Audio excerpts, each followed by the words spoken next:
It's called the power of unification. Second Amendment people have amazing spirit and are tremendously unified, which gives them great political power.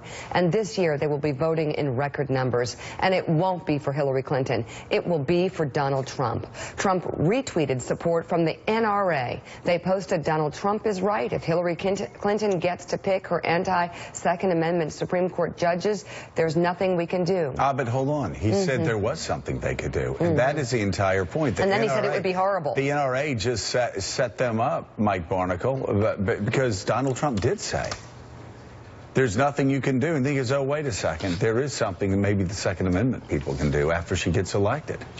You know, I don't know whether Donald Trump realizes the power of his own words or not. I don't know what's in his mind. But the power of words here coming from a presidential candidate. With a rabid following.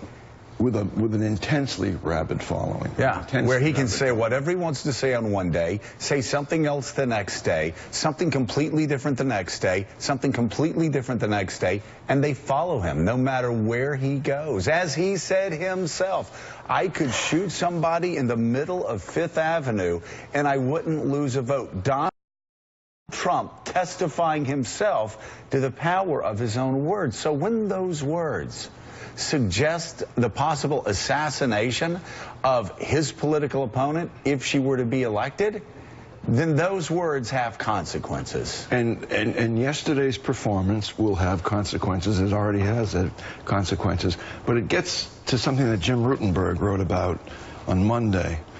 And it's a question for the media. And it's a question of whether do we legitimize Donald Trump's performances, and they are performances, by trying to be objective about it, by bending over backwards to try to be objective about what he said yesterday. I don't think you can be objective about it. No, you can't. But the role of the media in this is going to, I think, come under increasing surveillance. I mean, how are we covering this? Well, what he said yesterday was so out of bounds, so beyond the pale. There really is no other side. From his explanation of the Second Amendment, repealing the Second Amendment. But here's the problem, Mike.